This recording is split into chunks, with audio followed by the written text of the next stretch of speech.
போன 5வது அத்தியாயத்துல தக்ஷர் தன் பிள்ளைகளை எல்லாம் நாரதருக்கு எடுத்துட்டார் அப்படின்னு அவரை சபிக்கிறத பத்தி பார்த்தோம். இந்த 6வது அத்தியாயத்துல தக்ஷருடைய பெண்களோட வம்சத்தை பத்தி சொல்றார். என்ன சொல்றாருன்னு பார்க்கலாம். ஸ்ரீ சுகர் சொல்றார், தக்ஷ பிரஜாபதி பிரம்மதேவனால சமாதானம் பண்ணப்பட்டு தன் மனைவி இடத்துல 60 பெண் குழந்தைகளை உண்டாக்குறார்.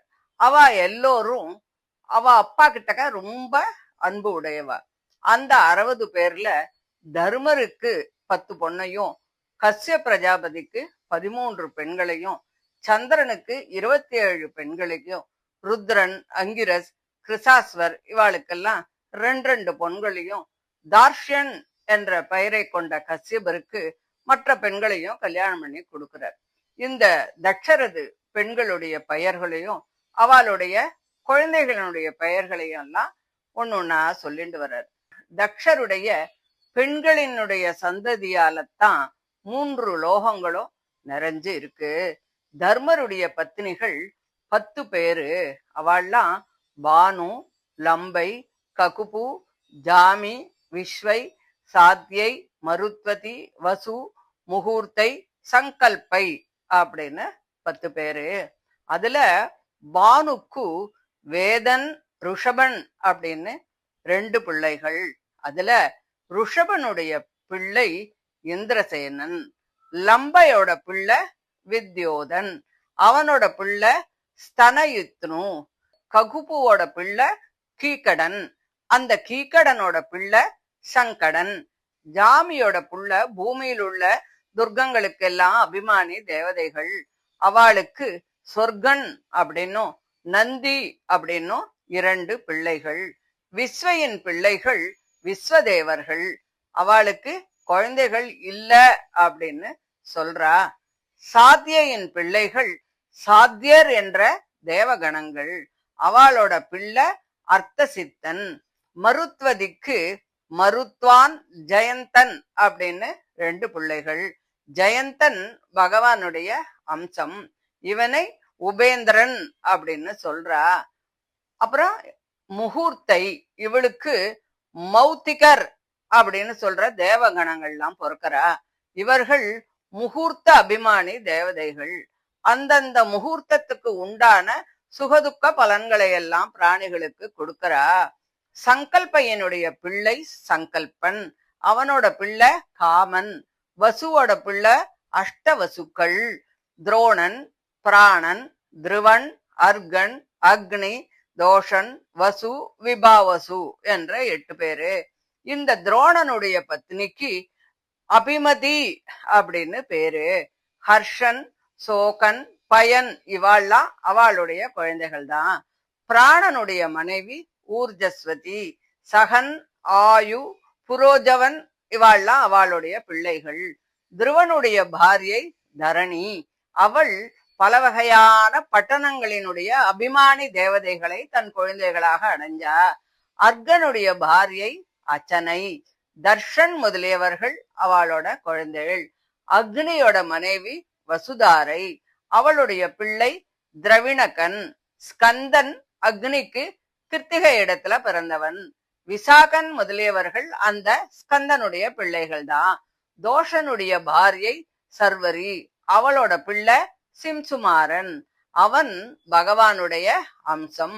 வசுவனுடைய மனைவி ஆங்கிரசி, அவளுடைய பிள்ளை விஸ்வகர்மா, அவன் தேவதைகளுக்கு தச்சு வேலை செய்கிறவன். அந்த விஸ்வகர்மாவின் பிள்ளை சாச்சுஷ்மனு, விஸ்வர்களும் சாத்தியர்களும் அவளோட பிள்ளைகள். விபாவசுவனுடைய பாரியை உஷை, அவள் யுஷ்டன், ரோச்சுஷன், ஆதபன் என்று 3 குழந்தைகளை பெற்றாள். அவர்கள ஆதபனுடைய பிள்ளை பஞ்சயாமன், அவன் பகலுக்கு அபிமானி தேவதை. அவனால் தான் பிரஜைகள் தங்களுடைய செயல்கள்ல வீழ்ச்சிண்டு இருக்கா. ருத்ரனுடைய பாரியை 2 பேர்ல ஒருத்தி சரூபை என்பவள். அவள் ருத்ரர்கள் என்னும் கோடி பிள்ளைகளை பெற்றெடுத்தா. அவர்கள ரைவதன், அஜன், பவன், பீமன், வாமன், உக்ரன், விஷாகபி, அஜைகபாதன் அகிர்புத்தியன், பகுரூபன், மகான் என்ற 11 பேர் முக்கியமானவா. பிரேதர், விநாயகர் ஆகிய முதலியோரும் உண்டு. அவர்கள் அந்த ருத்ரனுக்கு இன்னொரு பாரியை கிட்ட பிறந்தவா. பயங்கரமான உருவத்தை உடையவர்கள். அவள்லாம் ருத்ரனுடைய பரிவாரங்கள். அங்கிரஸ் என்னும் பிரஜாபதியின் பாரியைகள் ஸ்வதை என்றும் சதி என்றும் 2 பேரு. அவர்களில ஸ்வதைக்கு பித்ரு தேவதைகள் பிறக்கிறா. சதி அதர்வாங்கிரசம் என்னும் வேதத்தினுடைய அபிமானி தேவதைகளை குழந்தையாக அடையிறா. கிருசாஸ்வருக்கு அர்ச்சிஸ் என்றும் பீஷணை என்றும் 2 மனைவி உண்டு. அவர்கள அர்ச்சிஸுக்கு தூம்ரகேசன் என்ற பிள்ளையும், பீஷணைக்கு வேதச்சிரன், தேவலன், வயுணன், மனு என்ற 4 பிள்ளைகள் பிறக்கிறா. தார்ஷ்யனுக்கு வினதை, கத்ரு, பதங்கி, யாமினி அப்படின்னு 4 மனைவிகள். அவர்கள பதங்கி பட்சிகளையும், யாமினி விட்டில் பூச்சிகளையும், சுபர்ணை என்ற வினத்தை சாக்ஷாத் பரமபுருஷனுடைய வாகனமான கருடனையும், சூரியனுடைய சாரதியான அருணனையும் குழந்தையாக அடையறா. கத்ரு பல நாகங்களை குழந்தைகளா அடையறா. பரத வம்ச அலங்காரனே. கிருத்திகை முதலிய 27 நட்சத்திரங்களும் சந்திரனுடைய பாரியைகள். அவன் மற்றவர்களை அலட்சியம் பண்ணிட்டு ரோஹிணி இடத்துல மாத்திரம் விசேஷ பிரேமையுடன் இருந்ததால தக்ஷர் அவங்கிட்ட கோபிச்சுண்டு அவனை சபிச்சுட்டார். அதனால அவன் க்ஷயரோகத்தினால பாதிக்கப்பட்டு சந்ததிய உண்டாக்கல. அதுக்கப்புறம் தக்ஷர் அவனுக்கு அனுகிரகம் பண்ணி கலைகளை பெற்றெடுத்தான். அவை சுக்லபட்சத்தில் வளர்றதும் கிருஷ்ணபட்சத்தில் தேய்வதுமாக இருக்கு. கஸ்யபருடைய பத்னிகள் ஜகத்திற்கெல்லாம் தாய்மார்கள். ஜகத்தெல்லாம் அவளுடைய சந்ததிதான். அதிதி, திதி, தனு, காஷ்டை, அரிஷ்டை, சுரசை, இளை, முனி, குரோதவசை, தாமரை, சுரபி, சரமை, திமி ஆகியவர்கள். ஜல ஜந்துக்கள் எல்லாம் திமி இடத்திலும், நாய், புலி, பூனை இவைகள்லாம் சரம இடத்திலும், கிடாக்கள், பசுக்கள், 2 கொம்புகளை உடையவைகள், 4 கால் ஜந்துக்கள் இவையெல்லாம் சுரபி இடத்திலும், பருந்துகள், கழுகுகள் இவையெல்லாம் தாமிர இடத்திலும், அப்சரஸ்களின் கூட்டங்கள் முனி இடத்திலும், தந்தச்சூக்கம் முதலிய பல வகையான சர்ப்பங்கள் குரோதவச இடத்திலிருந்தும், விருட்சங்கள் எல்லாம் இலை இடத்திலும், யாதுதானர்கள் சுரச இடத்திலும், கந்தர்வர்கள் அரிஷ்ட இடத்திலும், ஒற்றை குளம்பு உடைய ஜந்துக்கள் காஷ்ட இடத்திலும் உண்டாயினர். தனுவுக்கு 61 பிள்ளைகள். அவர்களில் முக்கியமானவர்கள் 18 பேர்தான்.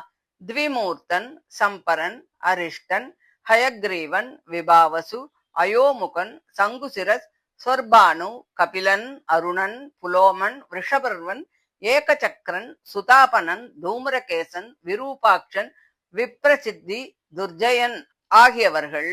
சொர்பானுவின் புதல்வியாகிய சுப்ரபை என்பவளை நமுச்சி கல்யாணம் பண்ணிக்கிறான். ரிஷபர்வனுடைய பெண்ணான சர்மிஷ்டையை யயாதிராஜன் கல்யாணம் பண்ணிக்கிறான். அந்த யயாதி நகுஷனுடைய பிள்ளை. மகாபலிஷ்டன். வைஸ்வானரனுடைய பெண்கள் உபதானவி, ஹயசிரை, புலோமை, காலகை என்ற 4 பேர். 4 பேரும் ரொம்ப அழகா இருப்பா. அவர்கள உபதானவியை ஹிரண்யாக்ஷனும், ஹயசிரையை கிரது பிரஜாபதியும் கல்யாணம் பண்ணிக்கிறா. கஸ்ய பிரஜாபதி பிரம்மதேவளால் தூண்டப்பட்டு புலோமை, காலகை என்னும் வைஸ்வானரனின் மற்ற 2 பெண்களையும் கல்யாணம் பண்ணிக்கிறா. இவாளுடைய புதல்வர்கள் எல்லாம் சண்டையில ரொம்ப கெட்டிக்காராளா இருக்கா. புலோமையினுடைய புள்ளை பௌலோமர் என்பவர். இவாள நிவாத கவசர் அப்படின்னு சொல்றது உண்டு. காலகையின் பிள்ளைகள் காலகேயர் என்பவர். இவர்கள் யுத்தத்துல ரொம்ப திறமசாலிகள். அவர்கள் 60,000 பேர் இருக்கா. யஜ்ஞங்களுக்கு விக்னம் பண்றதுதான் அவளுடைய தொழிலா இருந்தது. உன் பாட்டனான அர்ஜுனன் ஒரு சமயம் சொர்க்கலோகத்துக்கு போகும்போது இந்திரனுடைய ஆக்ஞையால் தான் ஒருவனாகவே அவர்கள் எல்லோரையும் வதைத்து விட்டான். விப்ரசித்து சிம்ஹிகை என்னும் தன் பாரிய இடத்தில் 101 பிள்ளைகளை பெற்றான். அவர்களில் முதல்வன் ராகு, மற்ற 100 பேரும் கேதுக்கள் தான். இந்த ராகு தான் தானவர்களில் அதவனாக இருந்த போதிலும் பகவானுடைய அனுகிரகத்தால் கிரகமாக இருக்கக்கூடிய பாக்கியத்தை அடைந்தான். திதியின் வம்சத்தை பற்றி இதுவரை உனக்கு நான் சொன்னேன். இனி அதித்தியோட வம்சத்தை பத்தி சொல்றேன். தேவர்களுக்கு தேவனும் பிரபுவுமாகிய நாராயணன் இந்த அதித்தியினுடைய வம்சத்துல தனது அம்சத்தால அவதாரம் பண்ணினான். விவஸ்வான், அரியமன், பூஷன், தொஷ்டா, சவிதா, பகன், தாதா, விதாதா, வருணன், மித்ரன், சக்கரன், உருக்கிரமன் இந்த 12 பேரும் அதித்தியோட குழந்தைகள். அவர்கள்ல விவஸ்வானுடைய பத்னி சம்ஞை என்பவள். இவள் சிராத்த தேவன் மனு என்று 2 பிள்ளைகளையும் யமன் யமி என்று ஒரு புத்திரனையும் புத்திரியையும் பெற்றெடுத்தாள். அந்த சம்ஞா தேவியே பூமியில் பெண் குதிரையாக பிறந்து அஸ்வினி தேவதைகளை பெற்றாள். அவளே சாயையாக பிறந்து சனியையும் சாவர்ணியையும் மனுவையும் தபதி என்னும் பெண்ணையும் பெற்றெடுத்தாள். அந்த பெண்மணி சம்வர்ணன் என்பவனை கல்யாணம் பண்ணிக்கிறா. அரியமானுடைய பாரியை மாதுர்கை என்பவள். அவா கிட்டேந்துதான் வேலை செய்யக்கூடிய திறமையுள்ள ஜனங்கள் உண்டாயினர். பிரம்மதேவன் அவளை மனுஷ ஜாதியாக ஏற்படுத்தினான். பூஷனுக்கு சந்ததி இல்லை. அவன் தட்சன் மேல் கோபித்த ருத்ரனை பார்த்து பல்ல காட்டி சிரிச்சான் இல்லையா, அதனால அவனுடைய பரிவாரங்கள் பூஷணது பற்களை உடைச்சுடுத்து. அதனால அவன் மாவை சாப்பிடும் தன்மையுடையவனாக ஆனான். தைத்தியர்களின் தங்கை ரசனை. இவள் துவஷ்டாவின் பாரியை. அவளுக்கு வீரியமுடைய விஸ்வரூபன் பிறந்தான்.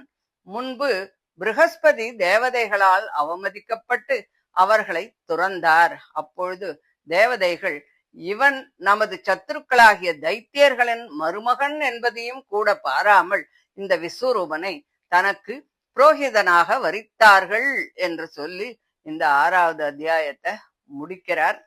இதை தொடர்ந்து 7வது அத்தியாயத்துல பிரகஸ்பதி தேவதைகளை துறந்ததனுடைய காரணத்தையும் தேவதைகள் விஸ்வரூபனை புரோகிதனாக ஏத்துக்கொண்டதையும் பத்தி சொல்றார். அத அடுத்த ஆடியோவில் பார்க்கலாம். தேங்க்யூ.